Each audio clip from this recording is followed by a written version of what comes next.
Good morning student.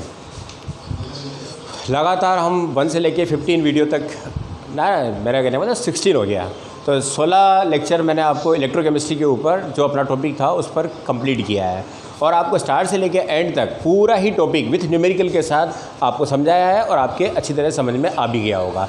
तो बच्चों, जब किसी टॉपिक को हम तैयार करते हैं सबसे पहले क्या होता है कि हम उसको ब्रीफली ना करके पहले उसको वाइड रूप से क्या करते हैं, हर कंटेंट को अच्छी तरह समझा जाता है। समझ लिया, उसके बाद आपने नोट्स उसके तैयार कर लिए हैं, उसके साथ कुछ क्वेश्चन आपके जो इंपॉर्टेंट क्वेश्चन होते हैं टॉपिक से रिलेटेड उनको आपने क्लियर कर लिया है। अब बात आती है कि जब कोई टॉपिक लेंदी हो जाता है तो लेंदी टॉपिक को जनरली बोर्ड के एग्ज़ाम या आपके एग्ज़ाम के पॉइंट ऑफ व्यू से तैयार करना होता है। तो मैंने फर्स्ट में भी कहा था, सबसे पहले आप अपना जब टॉपिक का सिलेबस जब लिखते हो तो सिलेबस में सारी वो पॉइंट आ जानी चाहिए जो आपके इस लेसन में इंक्लूड किए गए हैं। अब वो टॉपिक जितने भी आपके सिलेबस में आपने लिखे हैं, तो जब आप उसको अच्छी तरह से जब हर कंटेंट को पढ़ना चालू करते हैं, समझना चालू करते हैं, तो पहले ये देख ले कोई पॉइंट आपका वहाँ से छूटा तो नहीं, यानी कि आपका सिलेबस कवर हुआ कि नहीं हुआ। जब आपने पूरे सिलेबस को कवर कर लिया है तो उसके बाद जब आपका लेसन फिनिश हो जाता है, आपके समझ में आ जाता है, कॉन्फिडेंस आ जाता है, तो उसके बाद एग्ज़ाम के हिसाब से तैयार करने के लिए आपको 1 पेज पर उसकी क्या करनी चाहिए, समरी रखनी चाहिए, ताकि उससे क्या होगा एग्ज़ाम में जब आप उसको, अगर आपका टॉपिक तैयार है तो केवल उस समरी को आप देखते हो तो सारे टॉपिक आपके दिमाग में क्लियर हो जाते हैं। तो इस लेंदी टॉपिक को मैंने आज बहुत ब्रीफ में, ताकि आप हर पॉइंट को दिमाग में रख सकें, उसके हिसाब से मैंने आपको यहाँ पर तैयारी की है। सबसे पहले मेरे पीछे जो बोर्ड है, बोर्ड में मैंने वो पॉइंट्स लिखे हुए हैं, आपके टॉपिक को डिवाइड किया गया है। सबसे पहले मैं एक्सप्लेन कर रहा हूँ, फिर उसके बाद मैं आपको जब कहूँगा कि इसको उतार लें, स्क्रीनशॉट ले लें, तब आप उसका कंप्लीट कर लेना। अब देखें, आपका पूरा टॉपिक था, हमने स्टार्ट किया था कहाँ से, इलेक्ट्रोकेमिस्ट्री की डेफिनेशन से कि इलेक्ट्रोकेमिस्ट्री क्या है। तो इलेक्ट्रोकेमिस्ट्री केमिस्ट्री की वह ब्रांच है जिसमें क्या किया जाता है, इलेक्ट्रिकल और केमिकल एनर्जी का इंटरकन्वर्जन का स्टडी की जाती है। ओके, फिर इस टॉपिक को हम अपने दिमाग में रखने के लिए मैं 3 कैटेगरी में डिवाइड कर देता हूँ। एक पार्ट आपका हो जाता है इलेक्ट्रोलाइटिक सेल के बारे में, सेकंड पार्ट हो जाता है इलेक्ट्रोकेमिकल सेल के बारे में, और थर्ड पार्ट, सॉरी यहाँ पर जगह नहीं है, मैं इसके बाद बताने वाला हूँ, लेकिन थर्ड पार्ट यहाँ शॉर्ट में लिखा हुआ है बैटरी। तो बैटरी को हम तीसरे पार्ट में रखेंगे जिसके साथ कोरोजन भी आ जाएगा। तो 3 मेजर रूप से हम इसको डिवाइड कर देंगे, यानी कि इसके 3 सेक्शन कर देते हैं। पहला इलेक्ट्रोलाइटिक सेल के बारे में, सेकंड इलेक्ट्रोकेमिकल सेल के बारे में, और फिर आपका बैटरीज के बारे में। अब आप देखें पहले पार्ट को, जो आपका इलेक्ट्रोलाइटिक सेल, आपने लेसन में मैंने जब आपको बताया तो समझ में आ गया होगा कि क्या इलेक्ट्रोलाइटिक सेल होता क्या है। तो इलेक्ट्रोलाइटिक सेल क्या है, इलेक्ट्रिकल एनर्जी को किस में कन्वर्ट करता है, केमिकल एनर्जी में। आप धारा प्रवाहित करते हैं और जो आपका रासायनिक पदार्थ होता है वो डिसोशिएट होता है और इलेक्ट्रोड पर जमा हो जाता है ना। डिटेल के लिए आप वापस आपके लेक्चर देख सकते हैं, मैं केवल ब्रीफ बता रहा हूँ यहाँ पर ध्यान रखने के लिए। इलेक्ट्रोलाइटिक सेल के मैंने 3 पार्ट किए हैं। पहला पार्ट है कंडक्टेंस एंड कंडक्टिविटी के बारे में, यानी कि चालकत्व व चालकता के बारे में। फिर फैराडेज लॉ थे और फिर आपका कुलराउस नियम था। ओके, अब आपका कंडक्टेंस एंड कंडक्टिविटी में जहाँ से जनरली आपको न्यूमेरिकल, यहाँ से आपको कम से कम बोर्ड एग्जाम में 1 नंबर का न्यूमेरिकल फिक्स है, आता ही है। तो आपको केवल न्यूमेरिकल इस तरह के आते हैं कि आपको सारी वैल्यू दी जाती है, केवल फॉर्मूला अगर आपके दिमाग में है तो आप फॉर्मूले में मान रखें और आप आंसर निकाल लें। तो यहाँ पर 3 पार्ट किए हैं कंडक्टेंस एंड कंडक्टिविटी के बारे में। तो जो इलेक्ट्रोलाइटिक सॉल्यूशन होता है उसका जो रेजिस्टेंस होता है उसका रिवर्स जो करते हैं तो वो क्या होता है, आपका कंडक्टेंस होता है। और 1 ml इलेक्ट्रोलाइट की 1 ml आपको बताया था ना, 2 इलेक्ट्रोड हैं जो 1 सेंटीमीटर की दूरी पर है, 1 × 1 के उनका क्या है, एरिया है। तो वहाँ पर जो वॉल्यूम मिलेगा वो क्या होगा, 1 ml। और 1 ml का जो रेजिस्टेंस होता है उसको हम क्या कहते हैं, स्पेसिफिक रेजिस्टेंस, और उसका ही व्युत्क्रम क्या कहलाता है, रिवर्स क्या कहलाता है, आपका कंडक्टिविटी। वहाँ पर मेजर चीज़ क्या थी, रेजिस्टेंस का अपोजिट क्या होगा आपका, कंडक्टेंस या कंडक्टिविटी, तो कंडक्टेंस होगा। फिर आपका रेजिस्टेंस किन बातों पर डिपेंड करता है, तो लेंथ और एरिया पर डिपेंड करेगा। और यहाँ पर ये रो है जो कि आपका स्पेसिफिक रेजिस्टेंस होता है। और स्पेसिफिक रेजिस्टेंस का जो इन्वर्स करते हैं तो वो क्या बन जाता है, आपका कप्पा, यानी कि वो आपकी क्या होती है, कंडक्टिविटी होती है। और कंडक्टिविटी का मतलब यहाँ पर रो का वैल्यू रखा मैंने 1/r × L/A। बच्चों यूनिट्स आप इसके साथ लिख सकते हैं, बाद में यूनिट सारी आपको बता रखी है। और 1/r का मतलब क्या हो जाता है, आपका कंडक्टेंसी। और L/A जो मैंने कहा था, कई बार छोटा सा प्रश्न आता है जिस पर ध्यान रखें आप, सेल कांस्टेंट के बारे में। तो L/A क्या होता है, आपका सेल कांस्टेंट। मैंने कहा ना, जब एक इलेक्ट्रोलाइटिक सेल जो होता है तो वहाँ पर क्या किया जाता है कि इलेक्ट्रोलाइट चेंज किया जाता है लेकिन आपके इलेक्ट्रोड फिक्स हो जाते हैं। तो वहाँ पर एक्स वहाँ पर क्या होगा आपका L/A सेल कांस्टेंट होता है, और सेल कांस्टेंट को सॉल्यूशन की जो आपका इलेक्ट्रोलाइट है उसकी कंडक्टेंस से मल्टीप्लाई करते हैं तो आपको क्या मिल जाती है, कंडक्टिविटी प्राप्त हो जाती है।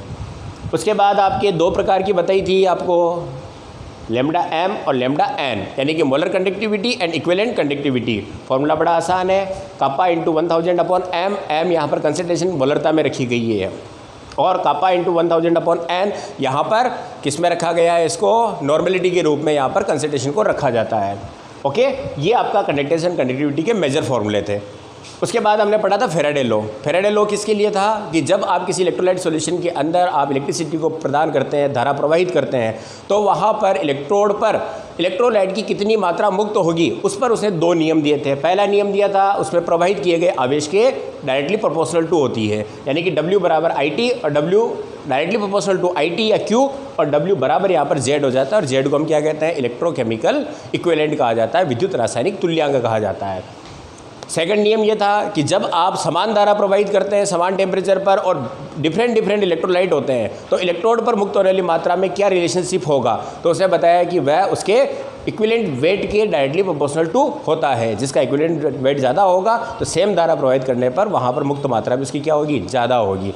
तो W1/W2 = E1/E2। E1 क्या है, आपके इक्विवेलेंट वेट है, और ये किसके बराबर हो जाएंगे, Z1/Z2।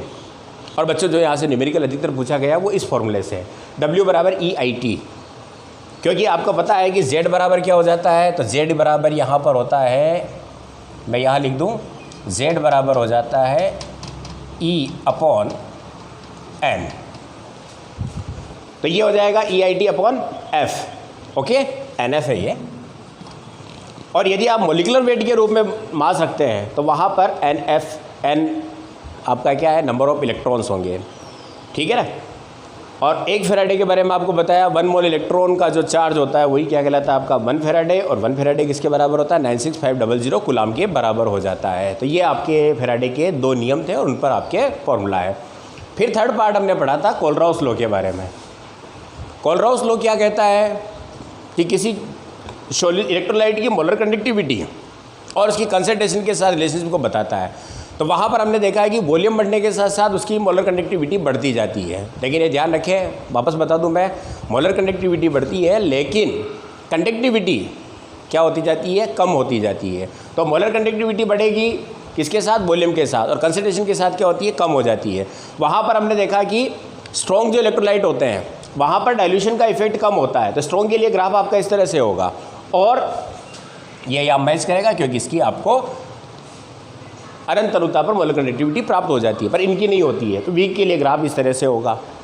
फिर एक इलेक्ट्रोलाइट के लिए आपकी इन्फिनिटी डाइल्यूशन के ऊपर मोलर कंडक्टिविटी क्या होगी, तो ये होगा λ0m बराबर n1 lambda infinitive plus ion और lambda infinitive minus ion. n1 और n2 क्या है, तो आपने लेक्चर में देखा होगा, NaCl है तो n1 बराबर 1 है, क्लोरीन आयन 1 है, ऋण आयन 1 है, धन आयन भी आपका वहाँ पर 1 होगा।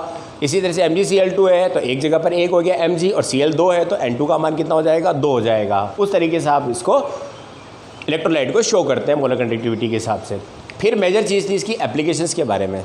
तो बच्चों वहाँ पर हमने 4 मेजर एप्लीकेशन देखी थी। पहला था वीक इलेक्ट्रोलाइट की अनंत अनुता पर मोलर कंडक्टिविटी को ज्ञात करना इन्फिनिट डाइल्यूशन पर। क्योंकि वीक इलेक्ट्रोलाइट कंप्लीटली डिसोशिएट नहीं होते हैं, तो उसके लिए मैंने आपको शॉर्ट फॉर्मूला बताया था कि आपको ऐसे 3 इलेक्ट्रोलाइट लेने पड़ेंगे उसी के कॉमन आयन वाले। तो वहाँ पर स्ट्रॉन्ग एसिड वीक बेस, इसमें स्ट्रॉन्ग पार्ट है तो इसकी आपको इन्फिनिटी प्राप्त हो जाएगी। फिर वीक एसिड स्ट्रॉन्ग बेस, उसमें से हम किसको करेंगे, स्ट्रॉन्ग एसिड स्ट्रॉन्ग बेस के साल्ट का जो आपका इन्फिनिटिव डाइल्यूशन पर मोलर कंडक्टिविटी उसको माइनस कर लेंगे, तो आपको क्या मिलेगा, वीक एसिड और वीक बेस की इन्फिनिटिव डाइल्यूशन के ऊपर मोलर कंडक्टिविटी प्राप्त हो जाती है। फिर था वीक इलेक्ट्रोलाइट की डिसोसिएशन की डिग्री ऑफ डिसोसिएशन ज्ञात करना, वियोजन की मात्रा निर्धारित करना। तो वहाँ पर था कि किसी भी दी गई सांद्रता पर उसकी मोलर कंडक्टिविटी बटा अनंत अनुता पर उसकी मोलर कंडक्टिविटी, अल्फा बराबर लैम्डा C दी हुई सांद्रता पर molar conductivity upon infinity dilution पर उसकी मैक्सिमम जो होती है वो मोलर कंडक्टिविटी होगी। और अल्फा का मान और K यानी कि उसका इक्विलिब्रियम कांस्टेंट के साथ रिलेशनशिप क्या आता है, तो लॉ ऑफ मास एक्शन के अनुसार आपका क्या है था, K बराबर C alpha upon 1 minus alpha. Clear है ये। उसके बाद थर्ड एप्लीकेशन क्या थी वहाँ पर, किसी भी जो वीक इलेक्ट्रोलाइट होता है उसकी सोल्युबिलिटी को ज्ञात करना। तो वहाँ पर मैंने आपको बताया था कि हम चालकता मापी जो लेते हैं है ना, कंडक्टीमीटर, उसके अंदर क्या करते हैं, पहले पानी की कंडक्टिविटी ज्ञात कर लेते हैं वाटर की, फिर उसमें आप क्या करते हैं, साल्ट को घोलते हैं, घोलने के बाद उसको गर्म करते हैं, वापस ठंडा करते हैं, फिर आप उस सॉल्यूशन की क्या करते हैं, कंडक्टिविटी ज्ञात कर लेते हैं। तो सॉल्यूशन की कंडक्टिविटी में से आप किसको माइनस कर देंगे, जल की, तो क्या बच जाएगा आपका साल्ट की कंडक्टिविटी इंटू 1000 अपॉन ये आपका लेमडा एम बटेवा सी होगा यहाँ पर। तो सी को मैंने यानी कि सोल्युबिलिटी को यहाँ ले लिया, तो लेमडा नॉट एम, ये आपका सोल्युबिलिटी का फॉर्मूला होगा। और लास्ट आपको बताया था ट्रांसपोर्ट नंबर। ट्रांसपोर्ट नंबर का मतलब क्या होता है कि किसी इलेक्ट्रोलाइट सॉल्यूशन में प्रेजेंट आयन, सिंगल आयन द्वारा इलेक्ट्रोड पर ले जाए जाने वाले आवेश को क्या कहा जाता है, उसका ट्रांसपोर्ट नंबर कहा जाता है। और ट्रांसपोर्ट नंबर के लिए आपका फॉर्मूला था टी पॉजिटिव ट्रांसपोर्ट नंबर के लिए lambda naught positive upon lambda naught M, और इसी तरह नेगेटिव के लिए lambda naught negative lambda naught M. ये आपके ट्रांसपोर्ट नंबर थे। और इसके द्वारा आपके अगर ट्रांसपोर्ट नंबर आपको दिया गया है, ठीक है, तो आप क्या कर सकते हैं, lambda M infinite naught M को ज्ञात कर सकते हैं। तो ये आपका शॉर्ट में मैंने बताया कि 3 आपके पार्ट होंगे और 3 पार्ट में आपके ये फॉर्मूला होंगे और इन्हीं पर आपका न्यूमेरिकल आता है। तो ये आपका इलेक्ट्रोलाइटिक सेल के बारे में था। ओके, फिर इसके बाद मेजरमेंट भी है वहाँ पर, वो आपका थ्योरेटिकल डायग्राम है उसमें। अब सेकंड जो पार्ट मैंने किया है वो है इलेक्ट्रोकेमिकल सेल के बारे में। इलेक्ट्रोकेमिकल सेल का मतलब होता है chemical energy convert into electrical energy, विद्युत ऊर्जा में परिवर्तन, धारा का स्रोत है, धारा प्राप्त होती है इससे।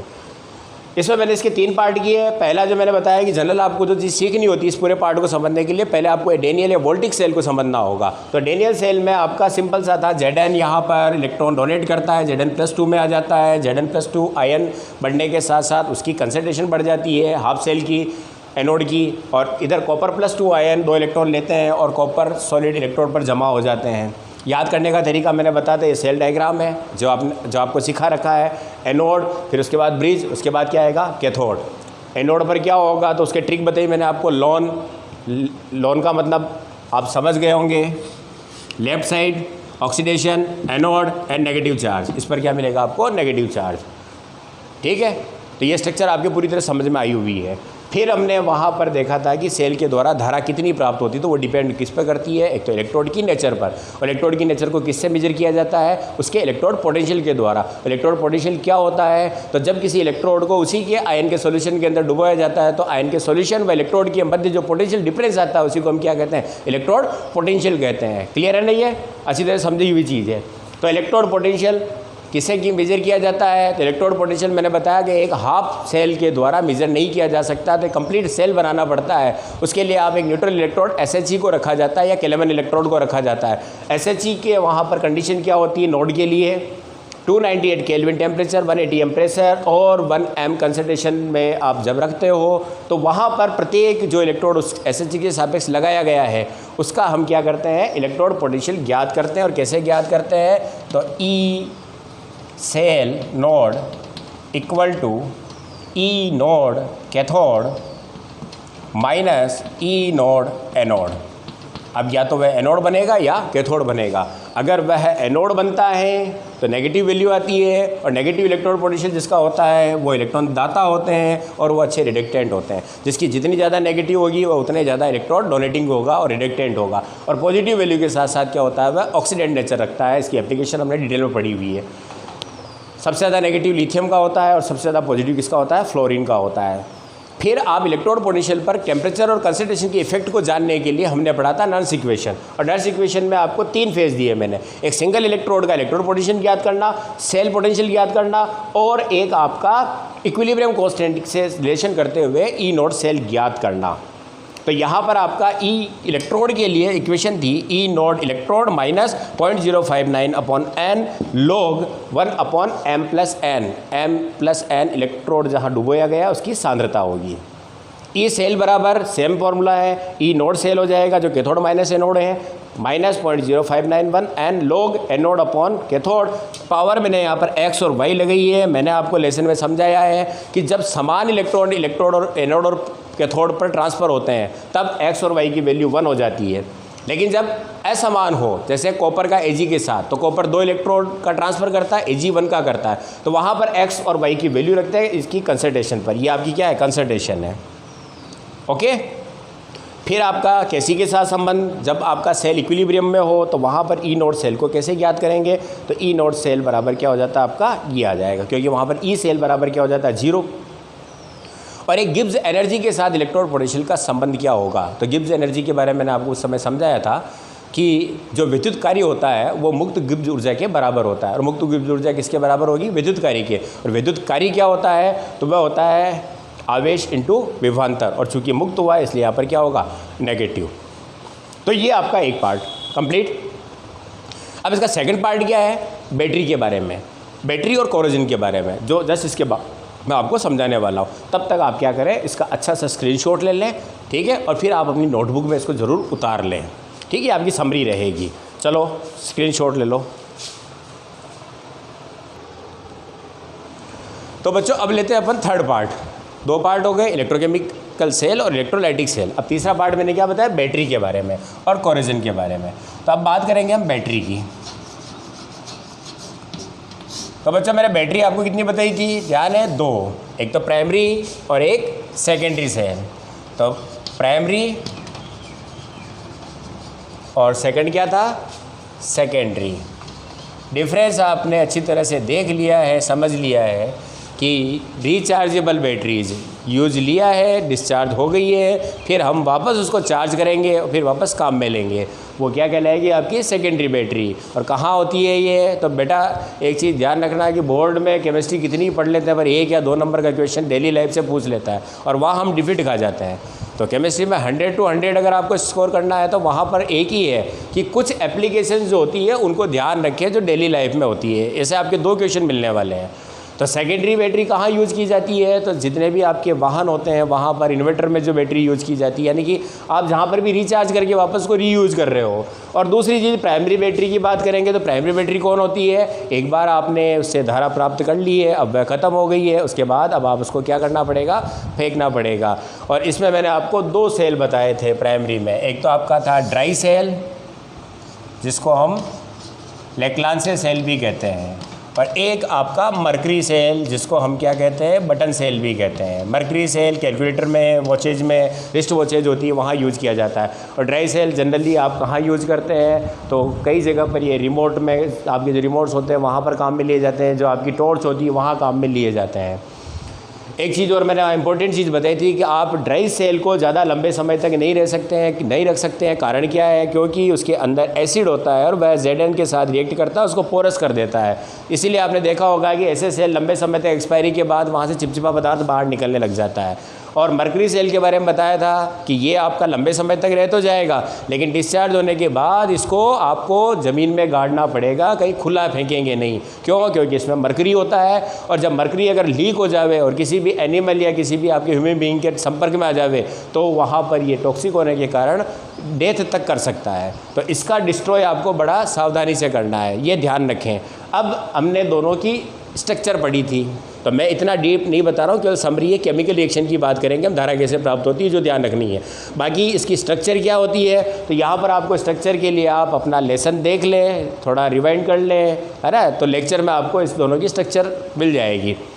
ड्राई सेल Zn का पोर्ट होता है, ग्रेफाइट की रोड होती है, दोनों के बीच में सिल्क के आपकी मेम्ब्रेन होती है, और फिर उसके अंदर NH4Cl ZnCl2 भरा होता है, और ग्रेफाइट के चारों ओर MnO2 प्लस कार्बन चूर्ण भरा रहता है। ये मैंने जनरल छोटी चीज़ बता दी। मेन चीज़ है यहाँ पर रिएक्शन की, एनोड कौन बनेगा, कैथोड कौन बनेगा। तो बच्चों जहाँ Zn आ जाता है तो बाकी जितने भी इसमें यूज लिए जा रहे हैं वो सारी क्या है, उससे कम नेगेटिव होते हैं। Zn ज़्यादा नेगेटिव इलेक्ट्रॉन पोटेंशियल रखता है। तो ड्राई सेल की जो रिएक्शन थी वो क्या थी, Zn कन्वर्टिंग टू Zn+2, ये आपके कई बार आ चुका है। तो ये तो आपका एनोड होगा, ठीक है ना बच्चों, एनोड होगा तो नेगेटिव पोल होगा। कैथोड पर क्या होने वाला था, तो कैथोड पर हुआ वहाँ पर MnO2 रिड्यूस हुआ, 4 से 3 में गया, तो MnO2 कन्वर्ट इनटू Mn2O3, ये 4 में है ऑक्सीडेशन नंबर, और अभी कितने आ गया है, 3 में आ गया है। और इसके साथ अमोनियम आयन जो आपको मिलने वाले हैं वो अमोनियम आयन काम में लिए थे जो रिड्यूस करते हैं, ओके, +2 इलेक्ट्रॉन होते हैं, और ये किस में बदल जाता है, Mn2O3 और H2O में। क्लियर। और यहाँ पर आपको 1.25 से 1.5 वोल्टेज की धारा प्राप्त होती है। दूसरी चीज़ नेट सेल रिएक्शन क्या थी, तो Zn plus 2MnO2 plus 2NH4 plus, okay, electron से इलेक्ट्रॉन कट गया, Zn plus 2 plus Mn2O3 plus H2O, ये net cell reaction dry cell की। और फिर आपको बताया था कि यहाँ पर जो आपका अमोनिया, सॉरी यहाँ अमोनिया और मिलेगा तो प्लस NH3, और ये अमोनिया Zn प्लस 2 के साथ कॉम्प्लेक्स बना लेती है और इस तरह से अमोनिया वहाँ से गायब हो जाएगी।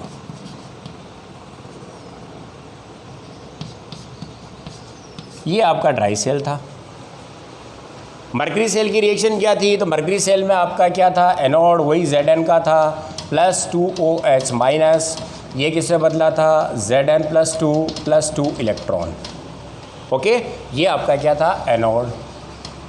और कैथोड पर क्या था, तो कैथोड पर आपने देखा वहाँ पर HgO, यही होता है ना, HgO, और उसके साथ क्या रहेगा, H2O, और ये किस में रिलीज हो जाएगा, Hg प्लस 2OH माइनस, और यहाँ पर आपके 2 इलेक्ट्रॉन होंगे। और नेट सेल रिएक्शन क्या हो जाएगी, तो Zn प्लस HgO, OH से OH कट गया, क्लियर है।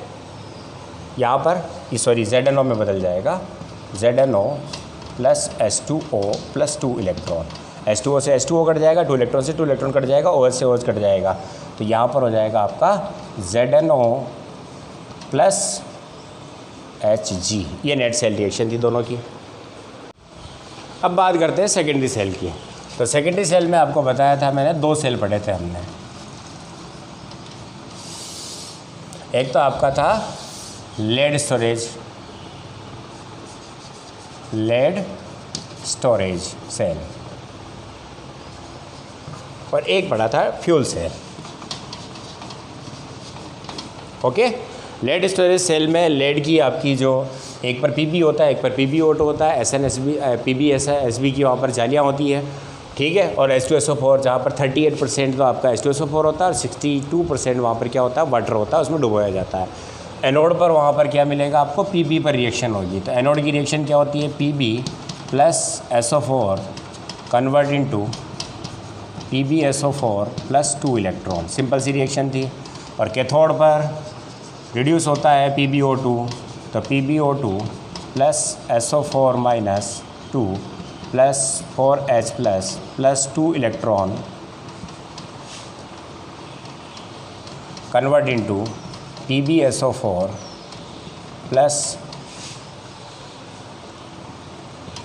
2H2O, okay. और नेट सेल रिएक्शन क्या हो जाती है यहाँ पर, Pb plus PbO2 plus H2SO4 2 convert into PbSO4 2 plus 2H2O, ये नेट सेल रिएक्शन थी, क्लियर है। और एक आपको बताया था कि 2 प्लेटों से आपको 2 वोल्ट की धारा प्राप्त होती है, और जब आप प्लेटें बढ़ा देते हैं तो इसकी कैपेसिटी बढ़ जाती है, और जब आप इसको डिस्चार्ज हो जाता है तो रिचार्ज करते थे, सारी रिएक्शनें क्या होगी, उल्टी हो जाएगी। एनोड कैथोड बन जाएगा और कैथोड एनोड बन जाता है, इतना ध्यान रखें।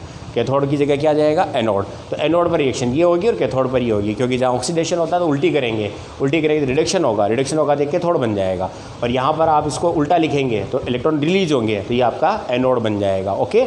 ये आपकी रिएक्शन होगी, ये आपका किस समय, डिस्चार्ज धारा प्राप्त करते समय, और चार्ज करते समय आपका रिएक्शन यूँ होगी, ये चार्जिंग के टाइम, क्लियर।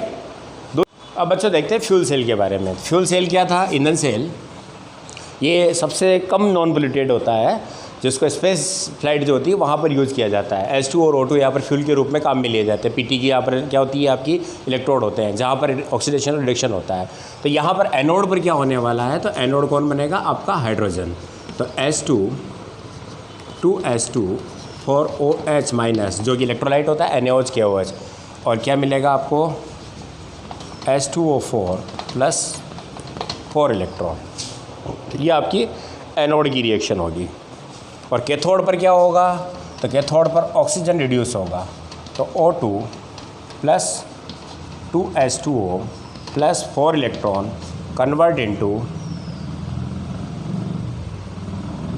और OH माइनस। ओके, और नेट सेल रिएक्शन क्या हो जाती है, तो H2O से 2 H2O बच गए, OH से OH कट गए, इलेक्ट्रॉन से इलेक्ट्रॉन कट गए, तो 2H2 plus O2 convert into 2H2O। ये आपकी नेट रिएक्शन होगी। अब लास्ट पॉइंट लेते हैं हम संक्षारकता या कोरोजन के बारे में, जो आपका लास्ट था। धातुओं का सराउंडिंग जो गैसें होती है, ह्यूमिडिटी होती है, उनके द्वारा रिएक्शन करके धातुओं का ऑक्साइड, सल्फेट, कार्बोनेट में बदल जाना, यानी कि धातुओं का नष्ट होना, ये क्या कहलाता है, आपकी संक्षारकता कहलाती है। संक्षारकता को प्रभावित करने वाले कारक मैंने बताए थे, एक तो एक्टिविटी, रिएक्टिविटी मेटल की कितनी ज़्यादा है, जो जितना ज़्यादा मेटल रिएक्टिव होगा उसकी संक्षारकता उतनी अधिक होगी, जो इनर्ट होते हैं उनकी संक्षारकता कम होती है। सेकंड चीज़ जो आपकी बताई थी मैंने कि वायुमंडलीय गैसें में पोल्यूशन कितना है, अगर सल्फर डाइऑक्साइड, कार्बन डाइऑक्साइड की मात्रा ज़्यादा है, इसके अलावा ह्यूमिडिटी कितनी है, या जो पानी है वह आपका सॉफ्ट वाटर है या आपका उसमें साल्ट वाटर है जिसमें लवण घुले हुए हैं, वो सारी चीज़ें थी। तो आप उस लेक्चर को पूरा देखें। फिर उसके बाद उसमें बचाव के बता रखे थे, लेकिन मैं बात करूंगा केवल यहाँ पर उसकी केमिकल रिएक्शन। तो इलेक्ट्रोकेमिकल रिएक्शन इन कोरिजन, तो वहाँ पर देखा था बच्चों, शुद्ध जो लोहा होता है वो एनोड का काम करता है। तो एनोड पर क्या होगा, Fe प्योर जो है वो ऑक्सीडाइज होता है और इलेक्ट्रॉन रिलीज कर देता है। और कैथोड पर क्या होने वाला है, तो कैथोड पर आपके जो H+ आते हैं, मैंने बताया था H2O plus CO2 H2CO3 dissociate होता है, H+ दे देता है, तो वह H+ आपका कैथोड का होगा, plus half O2 plus 2 electron, और ये किस में कन्वर्ट हो जाएगा, H2O में। और नेट सेल रिएक्शन क्या हो जाती है, Fe plus 2H plus half O2, electron से इलेक्ट्रॉन कट गया, Fe प्लस 2 प्लस H2O। ये आपकी इलेक्ट्रोकेमिकल रिएक्शन है। उसके बाद आपका Fe प्लस 2 जो बनता है, ये Fe प्लस 2 ऑक्सीजन से क्रिया करता है वाटर की प्रेजेंस में, और किस में बदल जाता है, Fe2O3 में ऑक्सीडाइज हो जाएगा, और Fe2O3 प्लस XH2O, और क्या बना लेते हैं, Fe2O3 डॉट XH2O। ये आपका जंग लगा लोहा होता है। तो बच्चों ये मैंने आपको इस पूरे ही लेसन की समरी बताई थी। आप इसको तैयार कर सकते हैं 1 पेज के ऊपर, 1 पेज पर आपका पूरा काम हो जाता है।